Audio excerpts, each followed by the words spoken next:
telespectadores da TV da Transparência. Olá, Oceli. Olá, Lorena. Bom, inicia nosso primeiro bloco de notícias desta quinta-feira, dia 2 de maio de 2024. Nós vamos conferir as principais manchetes dos jornais do país, começando agora pela capa do jornal O Globo, que traz como um dos seus destaques: cofre aberto. Governo usa emendas à saúde para atenuar crise com o Congresso. Liberação de 8 bilhões de reais atende às maiores bancadas, PL à frente. O Ministério da Saúde tornou-se o epicentro dos esforços do Planalto para atender às demandas e distensionar a relação com o Congresso. A pasta de Nízia Trindade liberou 92% dos 8,5 bilhões empenhados pelo governo este ano, recursos cobiçados pelo forte impacto nos redutos eleitorais. Congressistas de PL, União Brasil, MDB e PT foram os principais beneficiados. Ontem, o presidente Lula fez um afago nos parlamentares, afirmando que todos os projetos de interesse do governo foram aprovados pela força do diálogo. A principal foto da capa do jornal o Globo hoje fala sobre lotação máxima em Copa Madonna. Enquanto o palco com seu super globo reluzente está sendo finalizado, Copacabana vai sendo tomada por fãs de Madonna vindos de outros países ou mesmo de bairros do Rio. Hotéis estão sem quartos e é quase impossível alugar por temporada, e o jeito de muitos é se mudar de Malicuia para a casa de amigos e parentes. Os preços na orla acompanham a lotação máxima. O coco já sai a R$20. No segundo caderno, de Underground, a rainha do pop. Biografia de Madonna, recém-lançado no Brasil, mostra que a ascensão da diva é projeto gestado ainda na infância. Outros destaques na área de política: Lula pede voto para Boulos em ato do 1º de maio esvaziado. Numa infração à lei eleitoral, pois a campanha não começou oficialmente, Lula pediu votos para o pré-candidato do PSOL à Prefeitura de São Paulo, Guilherme Boulos, durante ato esvaziado pelo Dia do Trabalho. O MDB do prefeito Ricardo Nunes vai à Justiça. Canal oficial do governo federal apagou a gravação. IA pode criar vagas e reduzir salários. Ao ajudar os trabalhadores menos qualificados a realizar tarefas, inteligência artificial pode gerar empregos que pagam menos. Chuva deixa 10 mortos e rastro de destruição no Rio Grande do Sul. O Rio Grande do Sul já contabiliza 10 mortes, 21 desaparecidos e 4.500 pessoas deslocadas de casa, além de 114 cidades afetadas, algumas com moradores isolados, no maior desastre por tempestades do estado, segundo o governo local. A destruição de estradas, pontes, residências e comércios. As chuvas intensas atrapalham os resgates. Obituário de Paul Auster, de 77 anos, mestre das letras dos Estados Unidos, aliou ousadia e sucesso. Autor da trilogia de Nova York, retratou cidade e seus tipos com tintas pós-modernas. Colômbia desocupada, atos na Califórnia. Apesar da resistência, a polícia retirou manifestantes da Universidade de Nova York, mas os protestos pró-Gaza recrudesceram na UCLA. Diferença de gênero influi até o fim da vida. Entre as ocorrências que custam anos de vida, os homens padecem mais com acidentes de trânsito e câncer de pulmão, e as mulheres com problemas lombares e transtornos mentais de ansiedade e depressão. E por fim, direção vê risco elevado de incêndio no Pedro II. Parte do telhado do prédio bicentenário do centro já desabou. E rede elétrica é anacrônica. Tragédia anunciada, diz reitora. Oceli, quais são os destaques do Estadão? Lorena, a capa do Estadão da edição desta quinta-feira, o destaque principal é essa foto. Aqui é o ato do dia 1º de maio, acontecido ontem em São Paulo. Foi no estacionamento do estádio do Corinthians. O Lula, vocês estão vendo aí que está esvaziado. O Lula se incomodou com a baixa presença e reclamou que o ato foi mal convocado, foi mal organizado. 1º de maio, em ato esvaziado, Lula pede voto em Boulos, que é pré-candidato à Prefeitura de São Paulo, e viola a lei eleitoral. Adversários do pré-candidato do PSOL na disputa pela Prefeitura de São Paulo dizem que vão à Justiça. Governo federal removeu a fala de Lula de canal oficial no YouTube. R$ 25.000 é o valor máximo da multa por campanha eleitoral antecipada. Diz ainda o Estadão que o show captou R$ 250 mil via Lei Rouanet e teve apoio da Petrobras. Festival de música, organizado por centrais sindicais no 1º de maio, foi patrocinado por faculdade privada e pela Petrobras. Mas a manchete do jornal é sobre o Poder Judiciário. Empresa com ações no Supremo Tribunal Federal custeou o evento com a presença de ministros da Corte.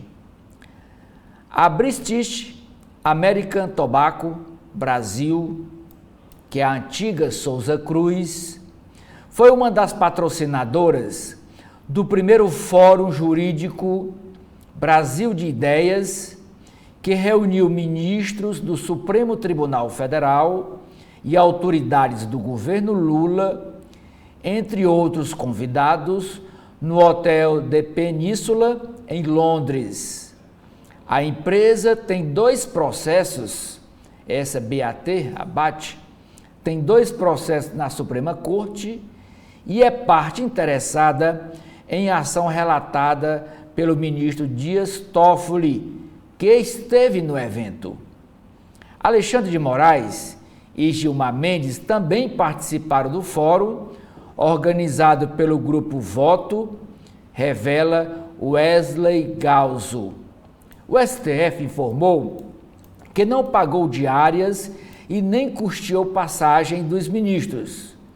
A empresa BAT, que é a British American Tobacco, disse que o encontro é, abre aspas, importante fórum de discussões, fecha aspas, mas não respondeu se vê conflito de interesses. Os organizadores afirmaram que os convidados foram escolhidos pela relevância em suas áreas. Os ministros não se manifestaram. Outro destaque da capa é na caderno de negócios é avaliação. MOD eleva a perspectiva da nota de crédito do Brasil para positiva. Para a agência de classificação de risco, porém, falta de ajuste fiscal permanente inibe volta do grau de investimento. Ainda é destaque na página do Estadão, calamidade, chuvas afetam 104 cidades do Rio Grande do Sul, deixam 4 mortos e 21 desaparecidos. Os rios da região metropolitana de Porto Alegre preocupam. Temporais devem se estender para Santa Catarina. Devastação. Com 15 mil focos, país tem recorde de queimadas em 4 meses. O número é 81% maior em comparação com o mesmo período de 2023. Desmate e clima explicam aumento. E por último, Lorena, o destaque na área de literatura é a morte do escritor Paul Auster, da trilogia de Nova York, que morreu aos 77 anos. É com você. Então agora vamos conferir a capa do jornal Folha de São Paulo, que traz em sua principal foto Rua alagada em Sinimbu, no interior do Rio Grande do Sul. Chuva no sul deixa ao menos 10 mortos e cenário de guerra. Eduardo Leite, governador, estima que será o maior desastre do estado e cobrou a ajuda das Forças Armadas. A principal manchete, Fed mantém juros e expõe preocupação com a inflação. O Banco Central dos Estados Unidos não deve baixar taxa até o segundo semestre deste ano. O Federal Reserve, Banco Central dos Estados Unidos, sinalizou que os juros devem permanecer altos por um período maior, enquanto o país lida com inflação persistente.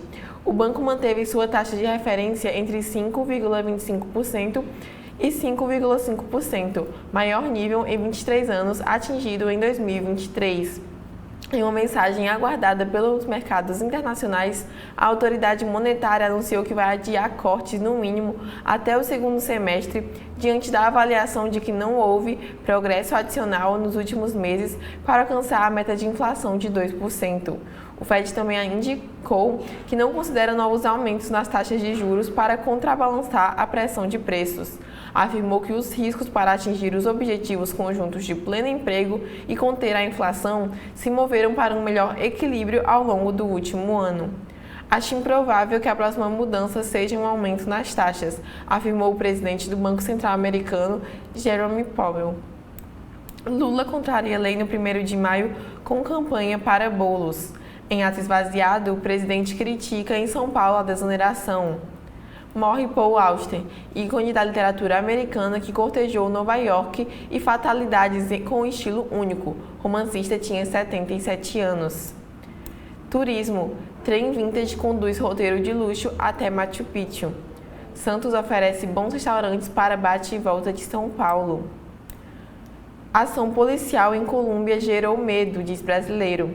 A operação de uma unidade de choque da polícia para desocupar um prédio tomado por manifestantes pró-Palestina na Universidade de Columbia, em Nova York, tornou a noite de terça-feira, dia 30, de medo e tensão. Amigas choravam e tiveram crise de pânico, relata o estudante brasileiro Arthur Campos Simões, de 19 anos. Forças de segurança ficaram até meados do mês no campus. São Paulo tem 90 dias para tirar 900 de manicômios. Há 3 meses do prazo para fechar os chamados manicômios judiciários, o governo de São Paulo precisa elaborar planos para tratamento de mais de 900 pacientes e não deve cumprir o prazo. Há falta de psiquiatras nas unidades para perícia. Vacinação da gripe é ampliada a todos a partir de 6 meses. Emprego positivo. Sobre números favoráveis no mercado de trabalho. É um dos editoriais que a Folha de São Paulo vai trazer hoje. E por fim, México vive sob sombra militar antes da eleição. Daqui a um mês, em 2 de junho, as maiores eleições da história do país, com mais de 20,7 mil cargos federais e locais em disputa, ocorrerão em meio a um cenário de violência generalizada, relata a repórter Maiara Paixão, da Cidade do México. Oceli, quais são os destaques do jornal O Povo? Na capa do jornal cearense O Povo, Lorena, o destaque é uma matéria-reportagem sobre as eleições de 2024, alertando o eleitor à reta final para tirar ou regularizar o título. O prazo final é dia 8 de maio. No dia 9, ainda é possível até o dia 8, regularizar o título, transferir, tirar título novo. Depois do dia 8, a partir do dia 9, o cadastro eleitoral se fecha e só vai abrir em novembro, no final do ano. Ainda na área de política, é destaque da capa do jornal, dizendo que a deputada federal Luiziane Lins coordenará plano de governo do jornalista Catânio, Valdemir Catânio, que é pré-candidato a prefeito de Caucaia. Inclusive, essa matéria, quem deu de primeira mão aqui no estado do Ceará foi o jornalista Edson Silva, no blog e também aqui, comentário dele na TV da Transparência. É quem primeiro abordou esse assunto, dizendo que a Luiziane vai coordenar o plano de governo, vai se dedicar à campanha do Catânio em Caucaia. E o Edson disse mais, que ela se prepara para derrotar, nesse comentário que ele fez, que Luiziane se prepara para derrotar o deputado federal José Guimarães em 2026.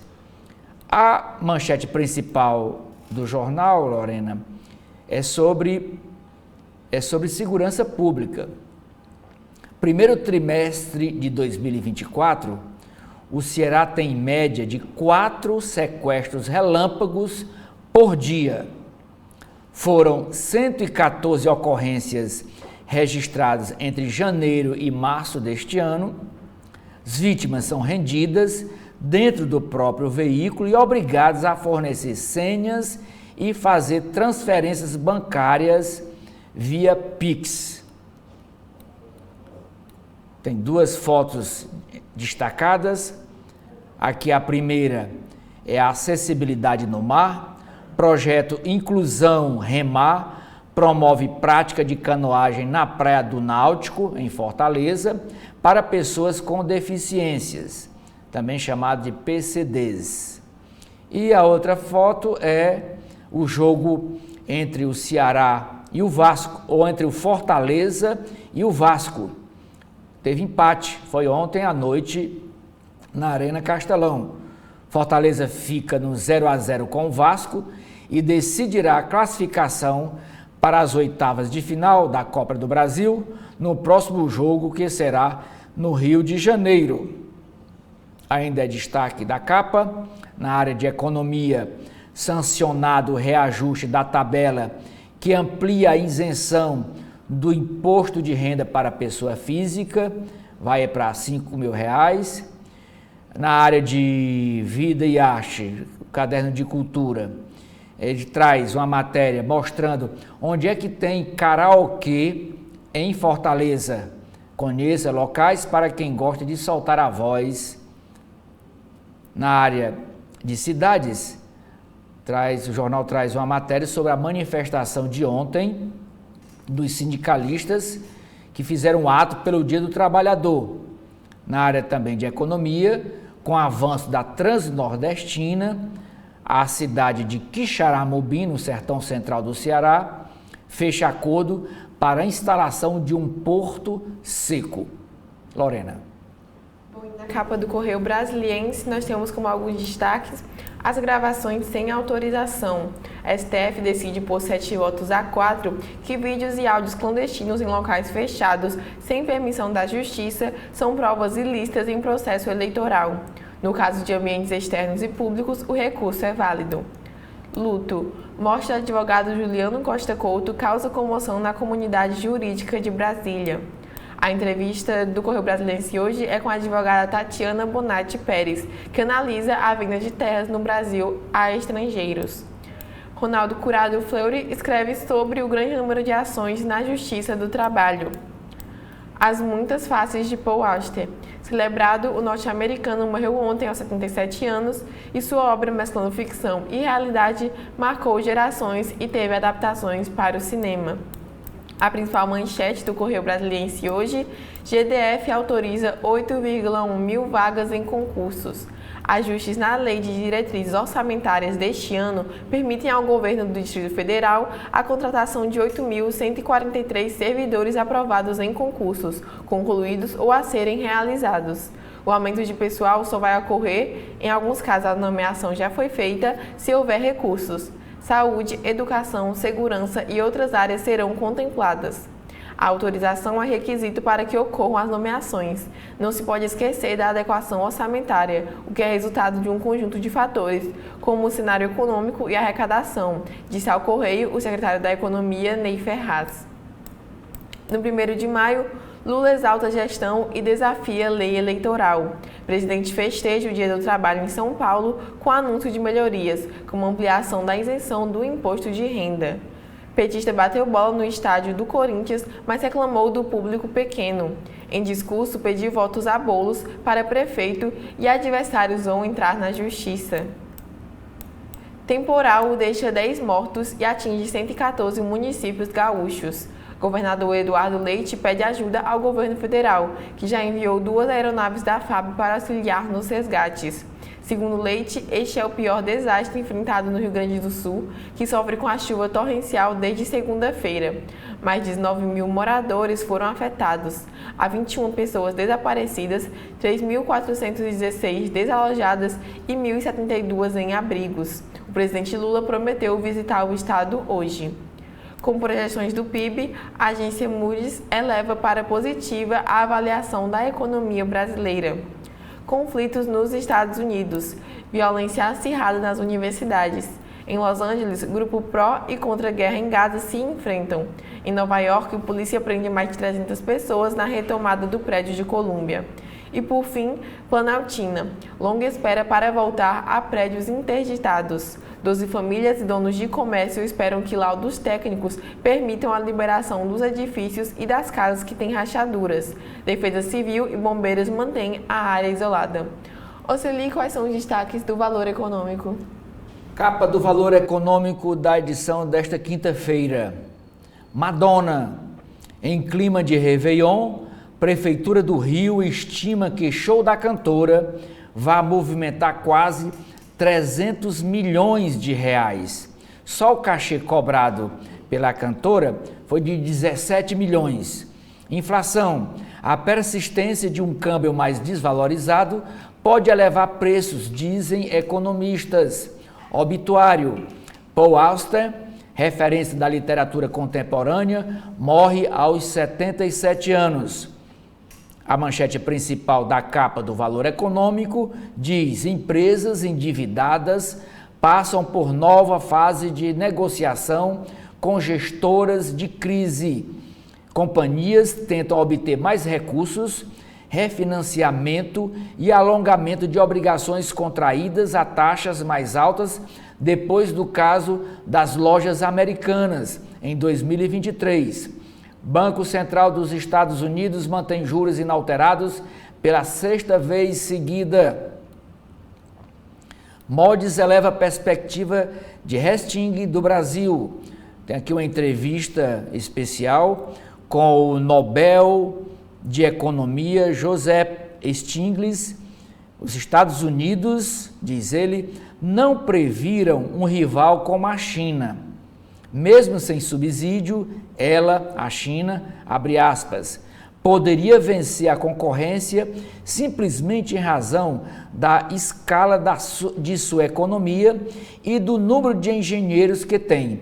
E isso não é violação comercial. Foi um erro estratégico dos Estados Unidos, diz o ganhador do Prêmio Nobel de Economia. Temporal no Rio Grande do Sul deixa pelo menos 10 mortos. Novidades na contagem regressiva dos 25 anos de fundação do jornal Valor Econômico. O Valor inicia hoje, dia de seu aniversário, o ciclo de celebração de seus 25 anos a serem completados no dia 2 de maio de 2025. Riscos fiscais diminuem no judiciário. Setor de irrigação cresce por questões de clima. Países do G7 somam 10% da população global e respondem por 25% das emissões mundiais do setor de energia, afirma Marina Silva, ministra do Meio Ambiente e Mudança do Clima. Destaques: manifestantes presos nos Estados Unidos. Centenas de manifestantes foram presos em vários campings dos Estados Unidos, com as universidades e a polícia reprimindo o que afirmavam ser manifestação pró-Palestina, escaladas por agentes externos. E, por último, o IPTU nas concessões públicas. O Supremo Tribunal Federal vai decidir, em sessão de repercussão geral, se os municípios podem cobrar IPTU sobre imóveis da União, que estão entregues a concessionárias de serviços públicos. É com você, Lorena. Bom, então agora vamos conferir as páginas internas de cada jornal, iniciando agora pelas páginas internas do jornal O Globo, que trazem seus editoriais. Nova lei abre oportunidade para a Argentina. Se aprovado pelo Senado, texto que passou pela Câmara permitirá ao governo corrigir desequilíbrio crônico. O segundo editorial, avanço da desertificação requer plano nacional com apoio federal. Estudo verificou que semiárido corresponde a quase 16% do território brasileiro e não para de crescer. Na área de política, Operação Nísia, governo tenta superar a tensão com o Congresso e acelera a liberação de emendas da saúde. Planalto teme desgaste com Voa Brasil e adia lançamento. Auxiliares de Lula apontam que há muitas barreiras para o acesso ao benefício, o que pode gerar frustrações. Esvaziado, 1º de maio tem afagos ao Congresso. Sem novos anúncios para os trabalhadores, Lula atribuiu baixo público no evento das centrais a falhas na convocação. Ele negou haver uma guerra entre o governo e o legislativo e disse que todos os projetos de seu interesse foram aprovados. Lula pede voto para Boulos e é acusado de infração eleitoral. Ricardo Nunes afirma que acionará justiça por propaganda antecipada. Executivo aposta no digital para aumentar a popularidade. Ações do MST mais que dobram neste abril vermelho. Movimento aumenta pressão sobre o governo Lula e fecha mês de mobilização pela reforma agrária com 35 invasões em todas as regiões do país, antes das 14 do mesmo período de 2023, quando o maior foco foi no Nordeste. Em Fortaleza, PT e PDT polarizam e dificultam a articulação da direita, com a exceção do União Brasil e do PL, que tentam apoio do Novo, principais siglas se dividem entre aliados de Ciro e Cid. Vidas perdidas, terra arrasada. Chuvas matam 10 no Rio Grande do Sul e ampliam tragédias climáticas neste ano. Greve de professores chega a 38 universidades. Até a semana que vem, 48 instituições, incluindo colégios técnicos, devem ter aulas paralisadas por movimento. Na área de economia, admirável mundo novo. Inteligência artificial generativa não substitui o trabalhador, mas reduz salários, aponta pesquisa. Vale terá lista tríplice para presidente em setembro. Companhia irá contratar uma consultoria especializada para fazer a seleção de 3 executivos a serem indicados para o comando da mineradora. A decisão será tomada pelo Conselho de Administração e divulgada em dezembro. A Airbnb permitirá hospedagem em museus como o francês d'Orsay. Plataforma cria categoria Icônicos para avançar na oferta de experiências locais. Moody's melhora a perspectiva de nota do Brasil. A avaliação de crédito pela agência de risco passou de estável para positiva, ou seja, o rating pode ser elevado. Relatório cita aumento do crescimento do país após reformas estruturais, como a trabalhista e salvaguardas institucionais. Lula sanciona reajuste da tabela do imposto de renda em ato do Dia do Trabalho. Lei estende isenção a quem ganha até 2 salários mínimos por mês. Banco Central americano não reduz os juros, mas descarta altas. Presidente do Fed afirma que a inflação não recuou como previsto, mas ressalta não haver dados que demandem elevação da taxa. Na área sobre o mundo, invasões e confrontos. Polícia age em 6 universidades nos Estados Unidos e grupos entram em choque na Califórnia. Netanyahu reitera rechaço ao cessar-fogo definitivo. Premier israelense deixa claro ao secretário de Estado dos Estados Unidos que não abre mão de prosseguir com a guerra. Reforma constitucional aumenta poder de Bukele. Emenda enfraquece sistema de freios e contrapesos e abre caminho para a reeleição ilimitada em El Salvador. Senado do Arizona revoga a lei de 1864 contra o aborto. Texto agora segue para a governadora democrata e pró-escolha Kate Hobbs, que já afirmou que assinará a medida. E por fim, na área de saúde, abismo de gênero. Estudo mapeia riscos de saúde desiguais de homens e mulheres. Ou seja, o que há no Estadão hoje? Nas páginas internas do Estadão, Lorena, a gente começa destacando aqui a nota da coluna do Estadão, que é escrita pela jornalista Rosiane Kennedy. Ela diz: Tabata sinaliza que ficará neutra em eventual turno entre Boulos e Ricardo Nunes. A pré-candidata do PSB à Prefeitura de São Paulo, Tabata Amaral, indicou a aliados que só vai subir no próprio palanque nas eleições municipais. Isso quer dizer que, em um eventual segundo turno entre seus rivais, Ricardo Nunes, do MDB, e Guilherme Boulos, do PSOL, cenário hoje desconsiderado pela deputada, ela ficará neutra. Nos bastidores, Tabata afirma que, caso sofra um revés na primeira rodada da disputa, começará a trabalhar no dia seguinte o seu nome para a próxima campanha municipal, que ocorrerá em 2028.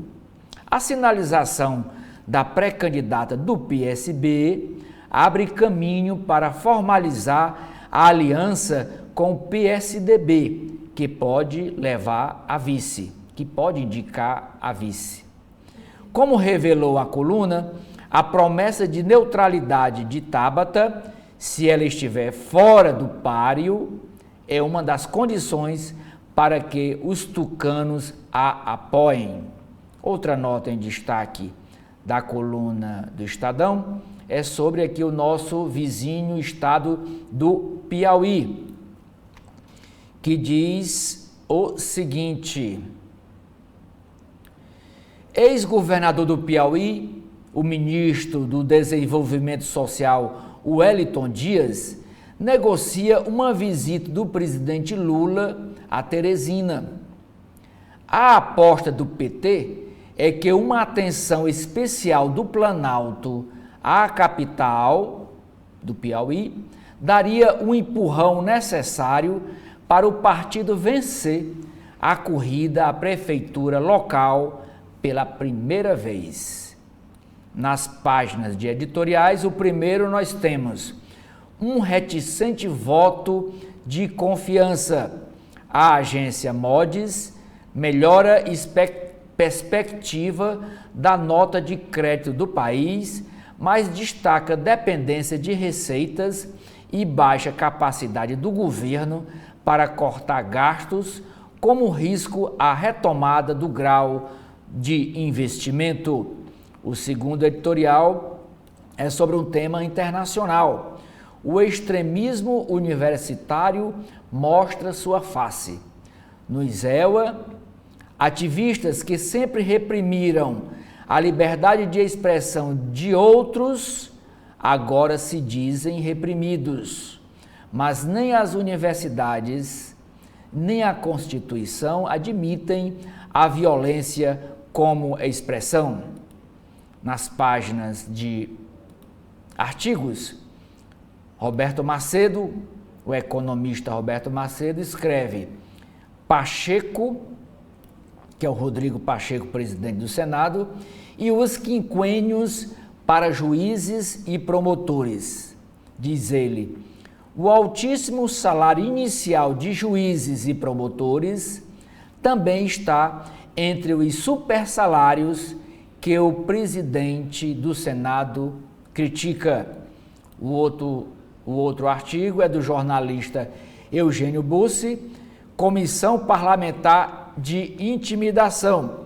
É sobre o governo de São Paulo, a Assembleia Legislativa e o Poder Executivo. Ele diz: se houver algum juízo no Palácio dos Bandeirantes, que é a sede do governo do estado de São Paulo, a escalada anticultura terá de ser revertida. Ainda temos tempo para dissipar as nuvens inquisitoriais. Ainda na área da política, empresa de tabaco com processos no STF pagou evento com o ministro da Suprema Corte. William Vac, jornalista, escreve: nudez castigada. Lula pede voto em bolos em ato esvaziado de 1º de maio. A lei eleitoral veda. O evento recebeu patrocínio da Lei Rouanet e apoio da Petrobras. Após festa com Lula e Macron, presidente da França, governo brasileiro bloqueia 83% do ProSub, que é um programa da Marinha do Brasil que constrói submarinos. IBAMA vai contratar a empresa do caso da ABIN paralela internacional. Netanyahu, primeiro-ministro de Israel, rejeita troca de reféns se acordo falar em cessar-fogo definitivo. estudante brasileiro da Universidade de Colômbia, descreve confusão com a polícia. Autor de ataque em Londres tem nacionalidade brasileira. Maduro dificulta comparecimento às urnas na Venezuela e no exterior. São Paulo. Temporais causam 10 mortes e deixam 21 desaparecidos no Rio Grande do Sul. Travado há anos, ônibus aquático que leva a praias começa a ser testado em Ilha Bela. País registra 17 mil focos de queimada em 4 meses. Sequela pulmonar pode progredir 2 anos após Covid. As crianças brasileiras de 3 a 10 anos estão mais altas e obesas, mostra estudo. Esportes. Em grande noite de Carlos Miguel, Corinthians sofre, mas bate o América. Homenagens à Senna marcam 30 anos da morte do tricampeão. Polícia Federal recupera em Londres livro raro furtado do Brasil. Economia. Nova avaliação. Moody's eleva perspectiva da nota de crédito Brasil para positiva. Celso Ming escreve: desemprego e mudanças no trabalho. Os riscos fiscais ainda pesam para a mudança de nota, diz a agência Moody's. O Banco Central norte-americano mantém juros sem prazo para cortes. Startups da pecuária entram na luta contra o aquecimento global. Com fundo de 3 bilhões de dólares, gestora de genro de Donald Trump estreia no Brasil. E para terminar, Lorena, novos negócios privados viram tábua de salvação econômica para Cuba. É com você. Bom, e nas páginas internas da Folha de São Paulo, os editoriais são: os descasos do poder público com a dengue. Possibilidade de perda de vacinas por vencimento é só mais um aspecto falho na condução do combate à epidemia nas 3 esferas de governo. O segundo editorial, emprego positivo. Números do IBGE mostram que o mercado de trabalho, inclusive o formal, seguiu forte em março. Na área de política, Lula pede voto para bolos, fala em guerra em São Paulo e é acusado de ilícito eleitoral. O presidente faz campanha em evento de sindicatos em São Paulo. Campanha de Nunes irá à justiça e solicitará a abertura de inquérito. Nunes afirma que petista já pensa no palanque de 2026. Tabata se diz revoltada com a cidade ao anunciar a equipe de planos de governo. PT vive dilema sobre apoiar deputado do PSB em Curitiba. Petistas criticam o ex-prefeito que votou pelo impeachment de Dilma em 2016. Ministro de Lula afirma que regulação de fake news é PL. Procuradoria pede inelegibilidade de Renan Filho por suposto abuso de poder. Empresas que pagaram evento com ministros têm ações no STF e STJ. Fórum em Londres com membros das cortes e do governo teve patrocínio de indústria do tabaco e do banco. Congressistas pedem à OEA relatoria de crimes contra a democracia. Na área sobre o mundo, a ação policial em Colômbia gerou medo, diz brasileiro. Estudante brasiliense conta que colegas tiveram crises de pânico e ansiedade. Cerca de 300 pessoas foram detidas em Nova York após desocupação. Grupos pró-Palestina e pró-Israel se enfrentam em campos na Califórnia. Violência e militares marcam o México a um mês de eleições. López Obrador deixará cargo com alta de homicídios e empoderamento político e econômico das Forças Armadas. Reino Unido começa a deter migrantes para deportação. Lei aprovada permite envio a Ruanda de estrangeiros em situação irregular. Polícia e manifestantes entram em conflito em Paris durante o protesto no dia 1º de maio. Na área de mercado, Fed mantém juros entre 5,25% e 5,5% nos Estados Unidos e vê preocupação com a inflação. Taxas não devem baixar até o segundo semestre. Investidores apostavam em 1 ou 2 cortes neste ano. Moody's eleva para positiva a perspectiva de nota do Brasil. A agência avalia que a possibilidade de crescimento real do PIB está mais robusta, mas ainda vê riscos fiscais. Lula ataca a desoneração da Folha em ato esvaziado no Dia do Trabalho. Em discurso em evento de centrais sindicais, o presidente nega atritos entre o Executivo e o Congresso. Não vamos questionar a declaração, diz chefe do CNU. Banca de heteroidentificação vai passar por treinamentos para avaliar se candidatos têm direito à política. Veja 5 dicas para o concurso nacional unificado na reta final. Empreendedor Social 2024 prorroga inscrições até o dia 12. Prêmio da Folha e da Schwab faz 20 anos e busca iniciativas em 2 categorias. E por fim, a Airbnb terá a mansão dos X-Men e casa flutuante do filme Up. Oceli, o que temos no jornal O Povo?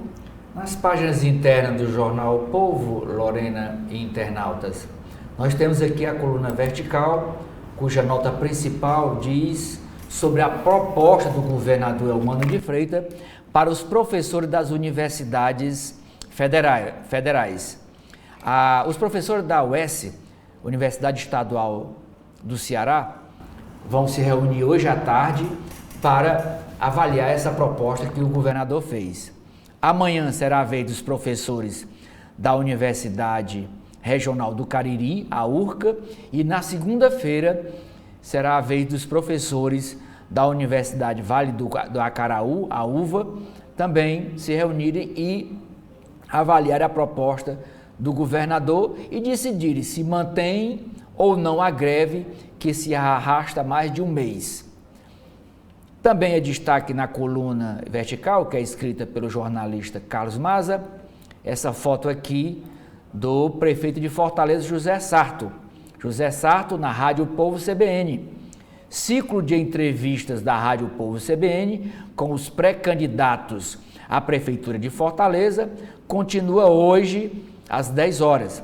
Nesta quinta-feira, conversa com os jornalistas Juscelio Leal e Carlos Maza, o candidato do PDT e atual prefeito de Fortaleza, José Sarto, que é pré-candidato à reeleição. A charge do Cleito é o presidente Lula tentando aqui equilibrar o PAC, o Programa de Aceleração do Crescimento, ele aqui numa bandeja, tentando equilibrar as 3 letras que iniciam o nome do programa. Também é destaque na página interna do jornal O Povo, o senador Cid Gomes obtém aposentadoria de R$30 mil mensais, que já foi rejeitada pelo irmão dele, o Ciro Gomes. Essa matéria também foi dada em primeira mão ontem aqui na TV da Transparência, pelo jornalista Edson Silva, que chamou até o senador de Marajá. Essa aposentadoria é porque Cid foi deputado estadual do estado do Ceará por 2 mandatos.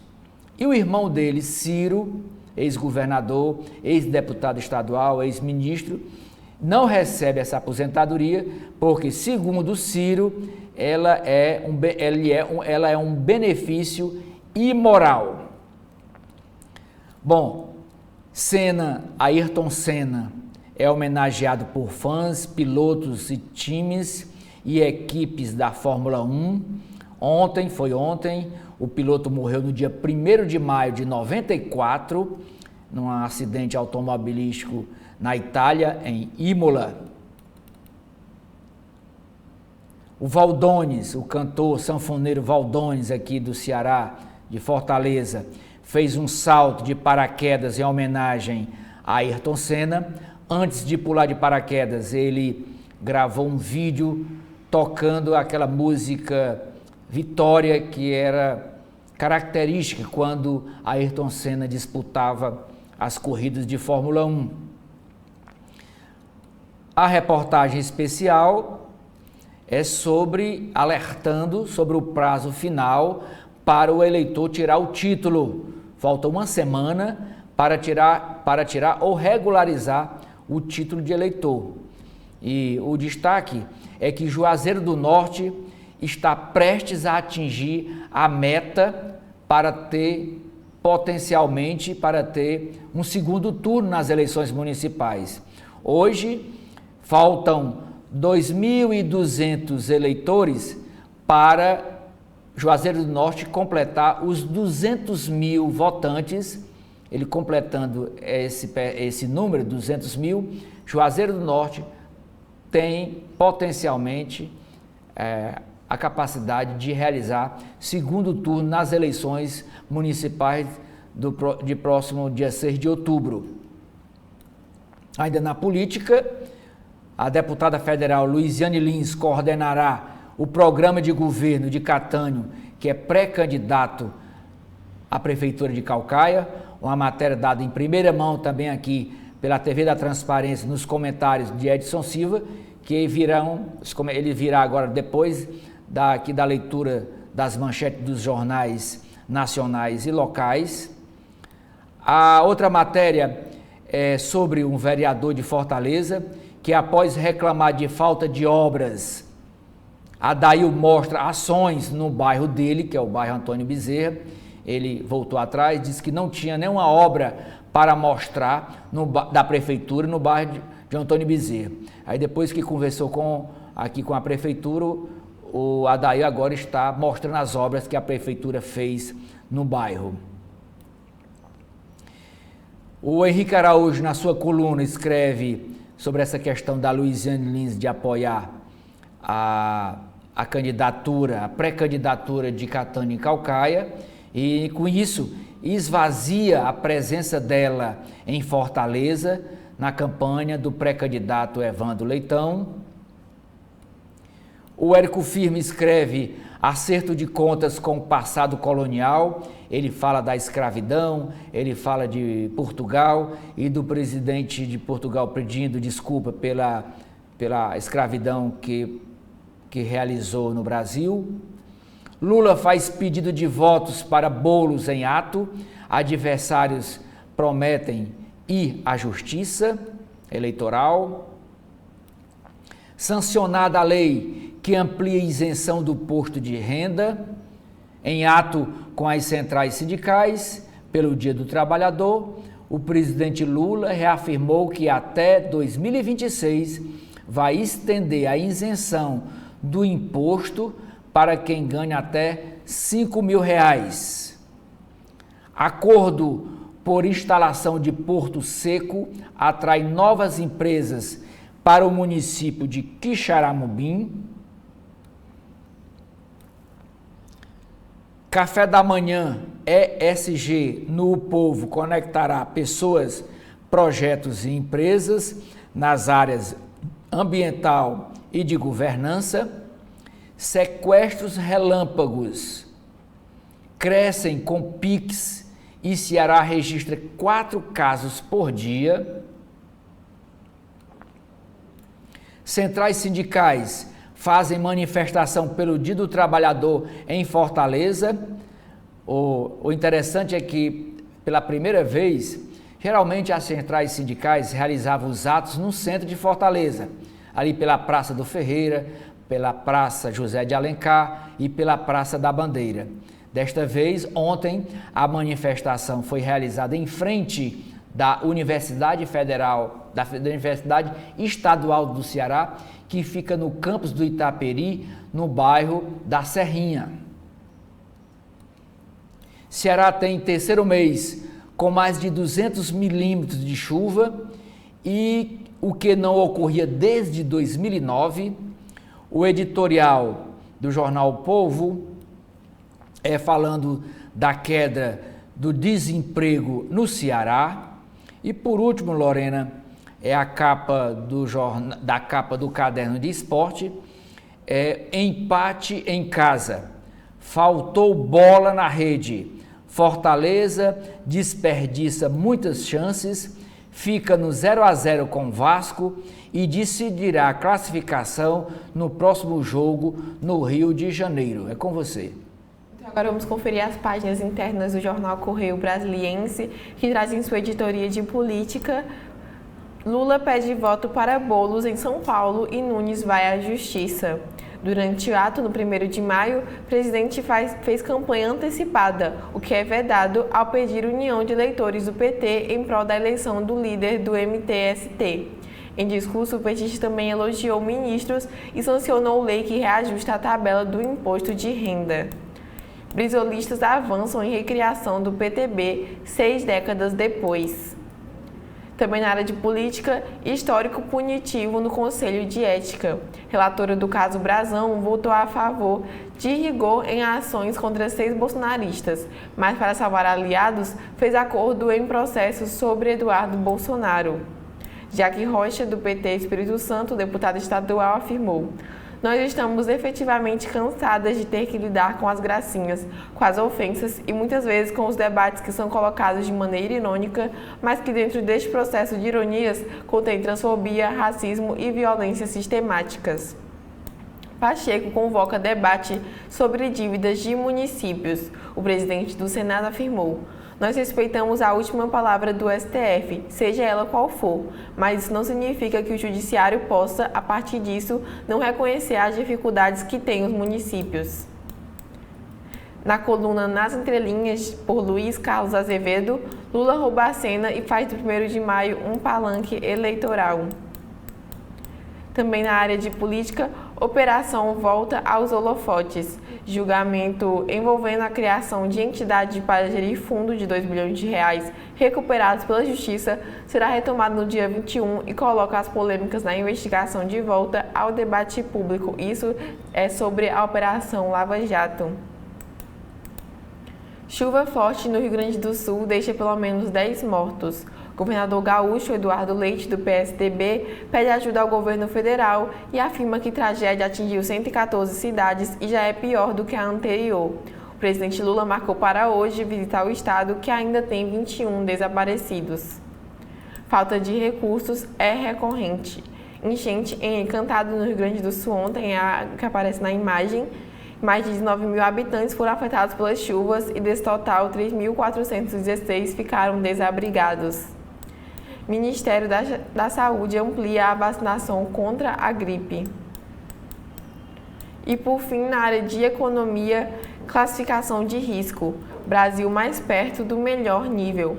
A agência Moody's alterou de estável para positiva a percepção de crédito do país, colocando sua avaliação a 2 passos do grau de investimento. Equilíbrio fiscal ainda é ponto de atenção. E sobre o serviço público, impasse mantém servidores em greve. Oceli, o que tem hoje no Valor Econômico? As páginas internas do Valor Econômico, Lorena. O jornalista Eduardo Belo escreve: escola integral e a oportunidade de virada na educação. No Rio Grande do Sul, chuvas matam 10 e governador diz que o número vai aumentar muito. Consumidor banca 4,8 bilhões de reais de Itaipu por ano. Relatório mostra que gasto com ações socioambientais cresceu mais de 80% em relação a 2022. Não basta mitigar e adaptar, é preciso transformar, diz a ministra Marina Silva nessa entrevista de página inteira para o Valor Econômico. G20 discute medidas para reduzir desigualdade pós-pandemia. Câmbio apreciado sinaliza pressão adicional na inflação. Dólar entre R$ 5,20 e R$ 5,30, como ocorreu em meados de abril, pode acrescentar de 0,4 a 0,6 ponto percentual ao IPCA em 12 meses. Na contagem regressiva para os 25 anos de fundação, O jornal Valor Econômico lança novas iniciativas. Vacinação contra gripe vai ampliar alcance. O Tratado do Plástico avança, mas consenso está distante. Lula sanciona reajuste da tabela de isenção do imposto de renda. O Planalto apaga das redes sociais a fala de Lula, na qual ele pediu voto para Boulos como pré-candidato à Prefeitura de São Paulo.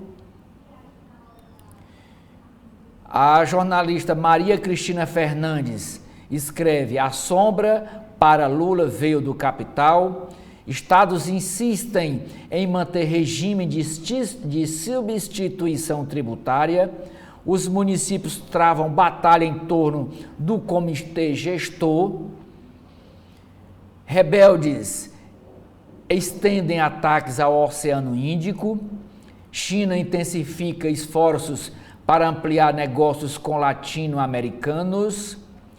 Paul Auster, autor da trilogia de Nova York, morre aos 77 anos.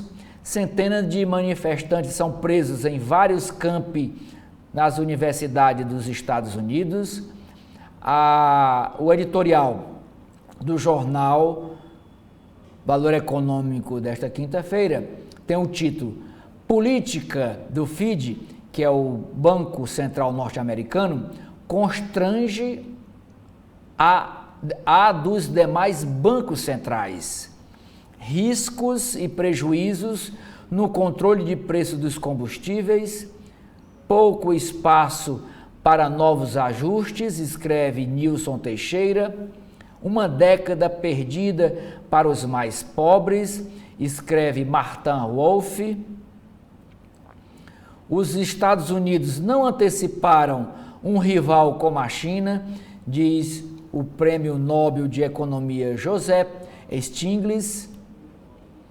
Na área de economia, Caderno de Economia de Empresas diz: empresas endividadas que recorreram a gestoras focadas em crise voltam à mesa de negociação. Pontal Energy tem R$1 bi em caixa para aquisições. Transição energética cria oportunidades de emprego. Complexidade do setor exige executivos experientes. Falha em classificação contábil afeta resultado da Algar Telecom. Minério de ferro se recupera e sobe quase 14% em abril. Itaú vende cinemas no Rio, em São Paulo e em Brasília. Corrida da inteligência artificial puxa receita e investimentos. Madonna aquece a economia do Rio de Janeiro nesse show que ela vai fazer. Temor com oferta impulsionou o cacau e café em Nova York. Extremos climáticos impulsionam negócios de empresas de irrigação. Baldan muda comando e ergue fábrica. Cogeração de biomassa terá maior crescimento em 10 anos.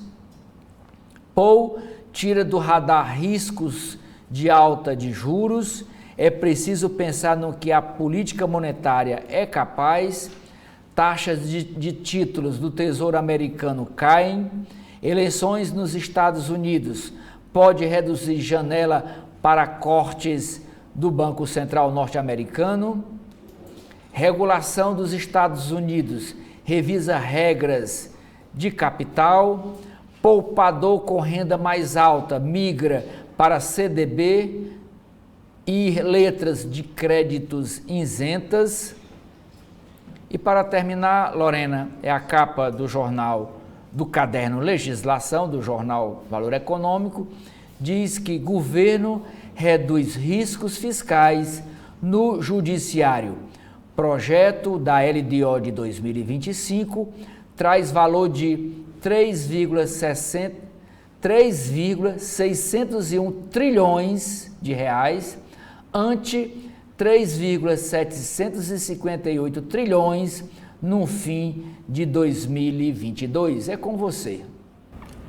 Bom, e com o fim das principais manchetes desta manhã, nós vamos agora com os comentários de Edson Silva. A manhã de hoje, na Câmara Municipal de Fortaleza, promete ser bem movimentada. É que, como já anunciamos aqui ontem, no dia 30, o presidente da Câmara Municipal, o vereador Gardel Rolim, autorizou a instalação de 3 comissões parlamentares de inquérito, significando dizer que está prejudicado o pedido de instalação de uma CPI feita pelos vereadores da oposição para investigar a venda de imóveis, sobretudo terrenos da Prefeitura de Fortaleza, que os vereadores consideram que tais vendas foram feitas a preço de banana, é o que eles dizem, para significar que a Prefeitura vendeu os terrenos por um preço inadequado, bem inferior ao da sua realidade. Seriam muitos os imóveis e alguns dos documentos estão acostados ao pedido de instalação da CPI. Como o regimento da Câmara só permite o funcionamento de 3 comissões parlamentares de inquérito concomitantemente, enquanto uma dessas comissões não for encerrada, que está sendo instalada, que ele autorizou a ser instalada na última terça-feira e deve ter o seu início hoje, quinta-feira. Só após alguma delas ser encerrada é que uma outra, ou esta, pedida pela oposição para investigar vendas de terrenos da Prefeitura, poderá ser instalada. A oposição promete questionar a legalidade de pelo menos uma das 3 comissões parlamentares de inquérito autorizada a ser instalada pelo presidente da Câmara. A alegação dos vereadores de oposição é que uma delas já tinha ultrapassado o prazo de instalação.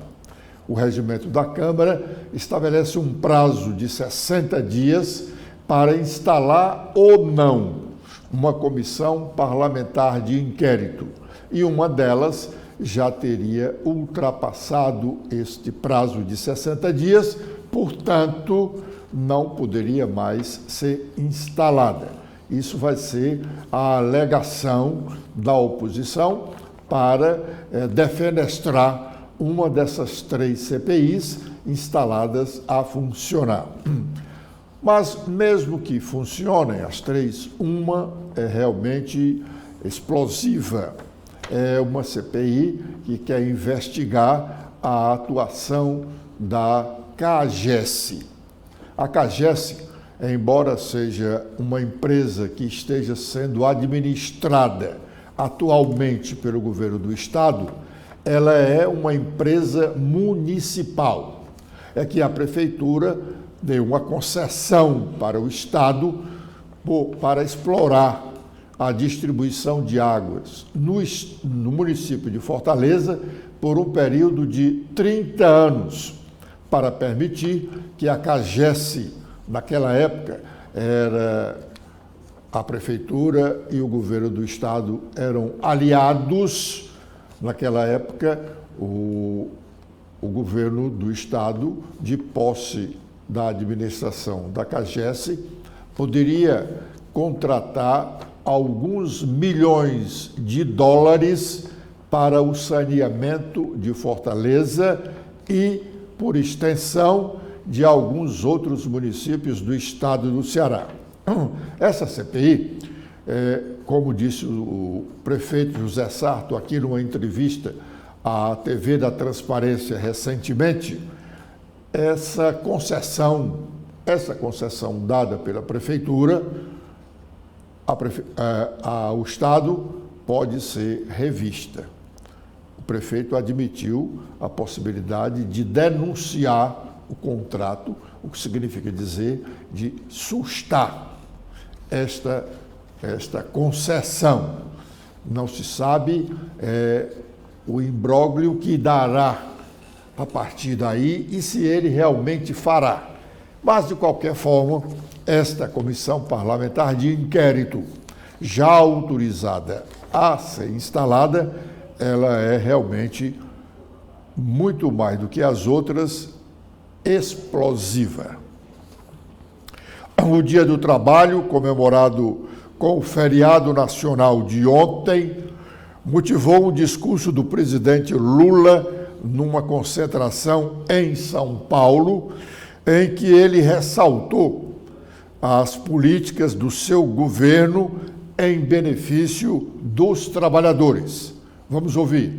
O presidente da República sanciona o projeto de lei número 81/2024, que altera os valores da tabela progressiva mensal do imposto de renda, de autoria do deputado José Guimarães e relatoria do senador Randolfo Rodrigues e do deputado Alencar Santana.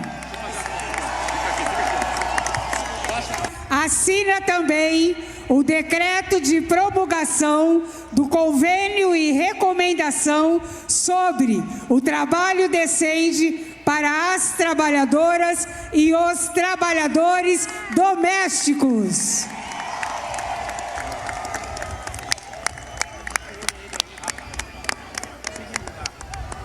É muito gratificante para um presidente da República poder, no dia 1º de maio, participar de um ato, olhar na cara de cada trabalhador, de cada trabalhadora, de cada aposentado, de cada aposentada, de cada adolescente e poder dizer para vocês: esse país vai tratar com muito respeito 203 milhões de homens e mulheres que moram nesse país.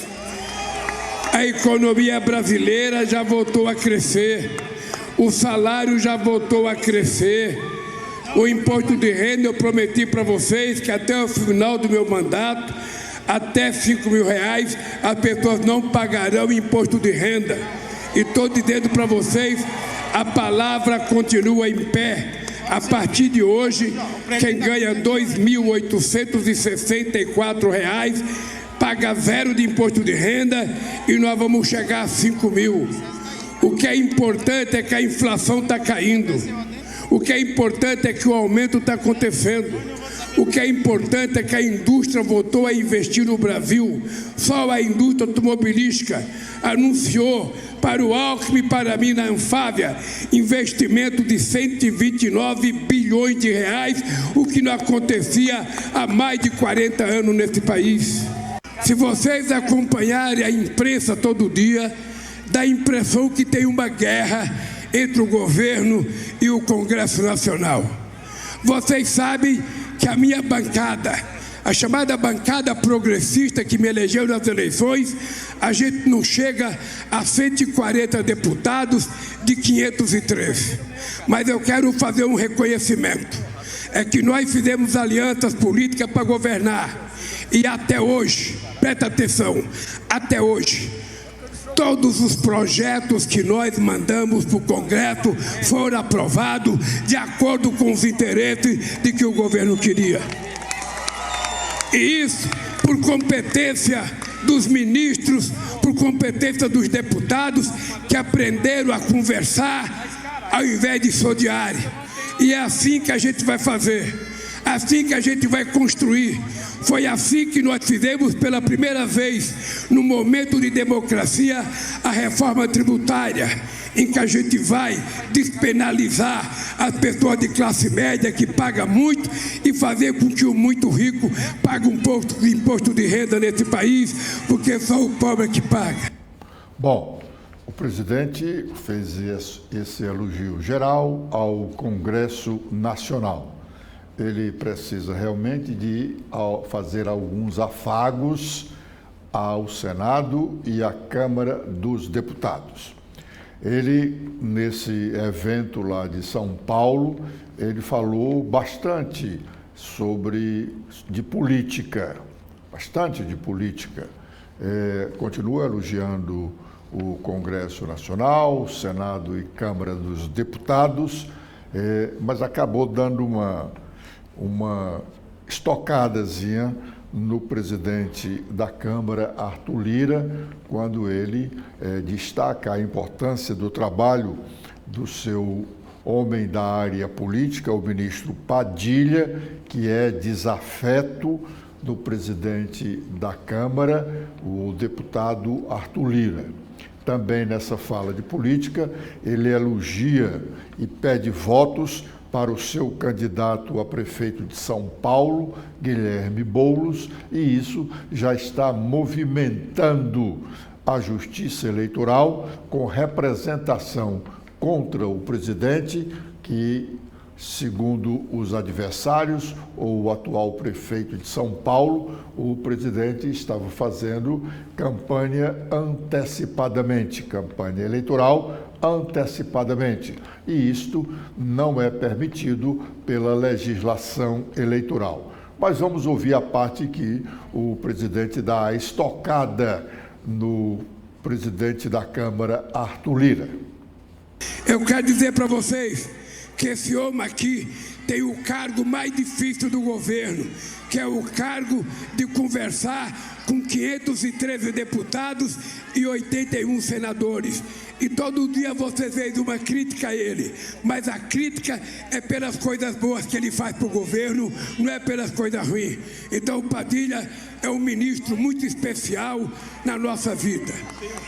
Bom, sem dúvida, o deputado federal Arthur Lira não gostou desse pronunciamento do presidente Lula, sobretudo com relação a esse elogio ao ministro Padilha, de quem eu repito, Arthur Lira é desafeto e disse isso publicamente, chamou-o inclusive de incompetente.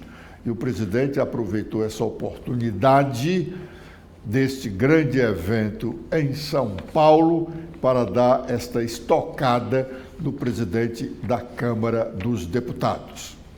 A relação realmente do governo federal com o Congresso Nacional, embora o presidente diga que tudo que ele encaminhou foi aprovado, e é verdade, não como ele queria que fosse aprovado, mas foi aprovada, até porque o Congresso não é para impedir o governo de governar, é para ajudar o governo a governar.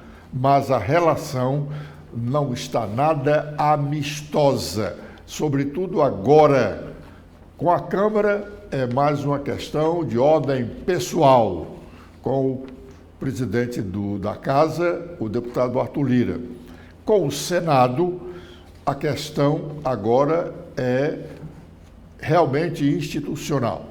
O senador, presidente do Senado, já veio a público em 2 oportunidades, num período curto de 10 dias, para dizer da sua irresignação com o presidente Lula.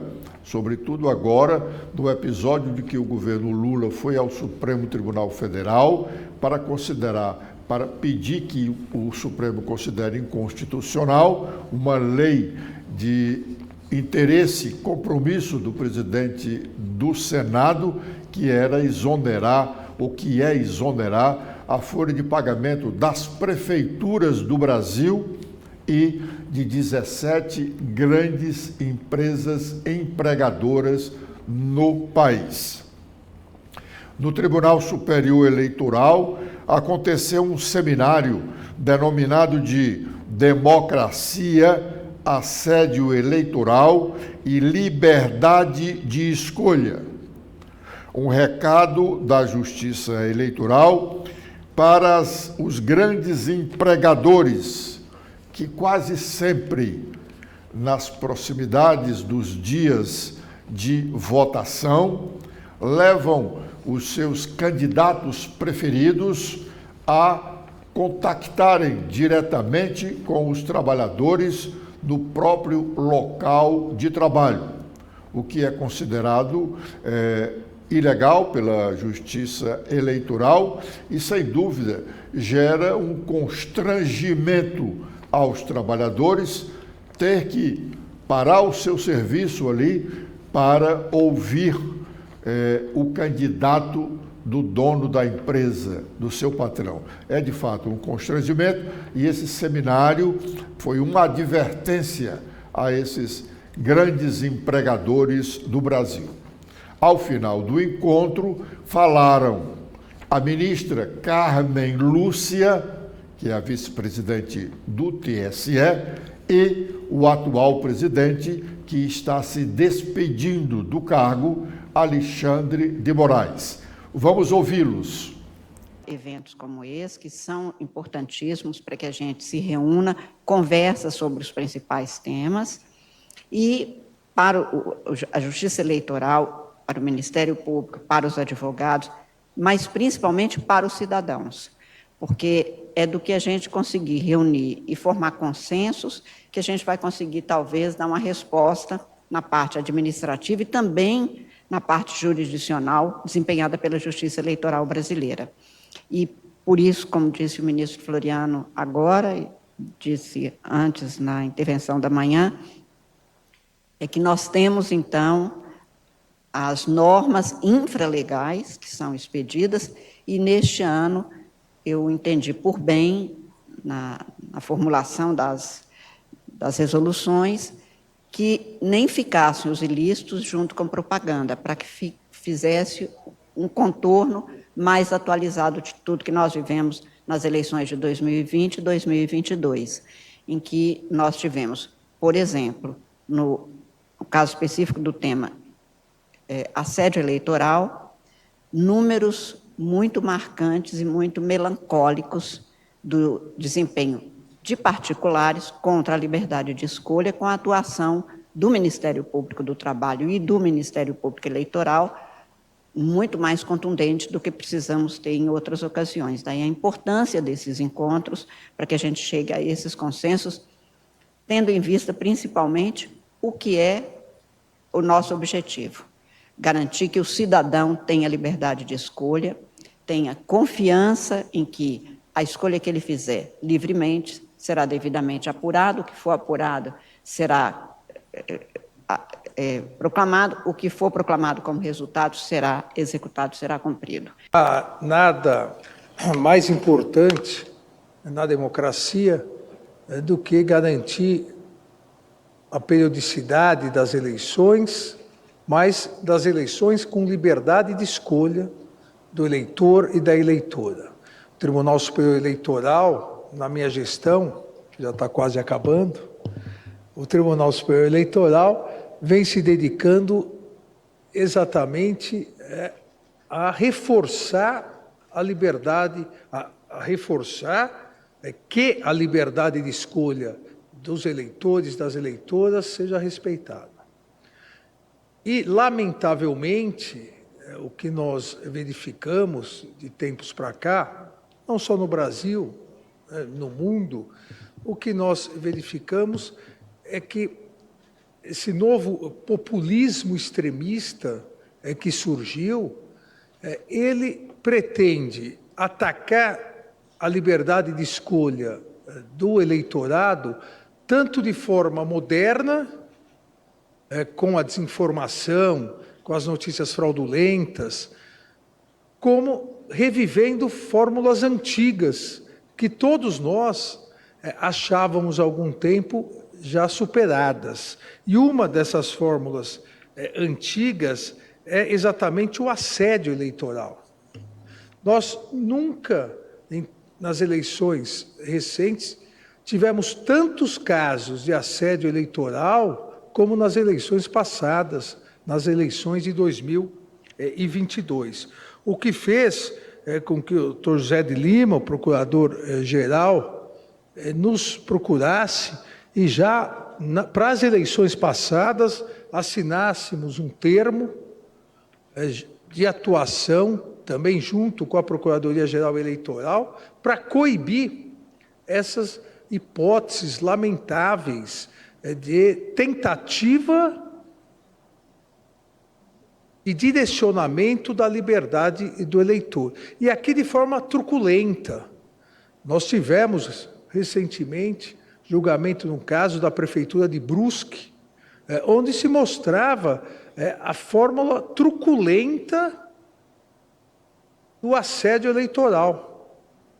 Lá, e no julgamento isso ficou muito claro, lá nós podemos fazer um checklist de quase todos os procedimentos que caracterizam o assédio eleitoral. E aqui eu quero parabenizar novamente o Ministério Público do Trabalho, que soube atuar de forma muito decisiva e operacional nas eleições de 2022, e tenho absoluta certeza que aqui nas eleições de 2024 também o Ministério Público do Trabalho, com apoio da Justiça Eleitoral, saberá conduzir com tranquilidade o combate ao assédio eleitoral. As eleições municipais, ou nas eleições municipais, e a ministra Carmen Lúcia, que já presidiu as eleições municipais, sabe que essa questão do assédio eleitoral nas empresas é muito maior, porque lá no município o apoio de alguém que apoia um candidato municipal. Então, isso vai precisar realmente ser muito combatido, mas tenho certeza que a Justiça Eleitoral, junto com o Ministério Público do Trabalho, junto com a Justiça do Trabalho, essas instituições saberão dar a resposta necessária às...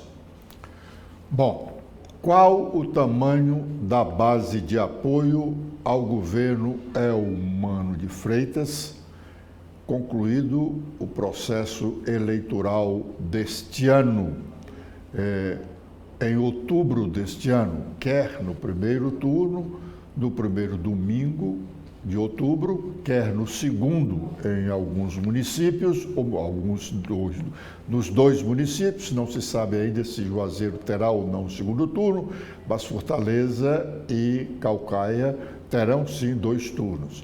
Então, não se sabe qual o tamanho da base de apoio do governo Eumano passado este período. Ninguém vai saber, a não ser a partir de novembro. Embora saibamos que as benesses do governo são sempre muito atraentes. Um partido pode achar que foi sacrificado agora nestas eleições municipais, mas porque as benesses do governo podem favorecer aos seus donos dos partidos, ou aos seus líderes, ou aos donos e os líderes ao mesmo tempo. O governo tem muitas benesses e pode atender a quase todos. Eles podem esquecer o sacrifício que lhes foram impostos e continuar alegres na base de apoio ao governador. O certo é que, na grande maioria dos maiores colégios eleitorais do Estado, a disputa será entre aliados do governador. Tomemos como exemplo aqui Caucaia, o maior colégio eleitoral depois da capital cearense. Lá são os aliados do governador que estarão pedindo votos, se gladiando, sim. É o PT e o PSD. O PT com o Catânio e o PSD com o ex-prefeito Naumi Amorim. Um dos dois sairá derrotado. E os dois continuarão aliados do governo? Não sabemos. O governo tem um candidato. O candidato do governo é o Catânio. Não vai dar para o governador Eumano dizer, não, qualquer um é o meu candidato. Não, o candidato dele é o candidato do PT, é o Caterno. Assim nós vamos, provavelmente, teremos no Juazeiro do Norte, lá o adversário do PT pode ser o MDB. Em Juazeiro, o adversário do PT pode ser o MDB. Não é crivo admitir-se que o MDB, pequeno no Ceará, mas forte lá no Juazeiro, com a liderança do ex-prefeito Raimundão, abra mão de ter pelo menos uma prefeitura importante no estado. Então, se o MDB realmente não abrir mão, os dois que vão lutar, embora o atual prefeito, não seja uma força política descartada, mas os dois concorrentes principais serão os candidatos do PT e do MDB. Descendo para um colégio um pouco menor, aqui em Quixadá, também lá é PSB e PT, com o filho do ex-prefeito Hilário Marques e com o atual prefeito apoiado pelo PSB. Todos eles, derrotados, ficarão alegres e satisfeitos? Alegres, satisfeitos não, porque hoje eles dizem não estar satisfeitos com o governo.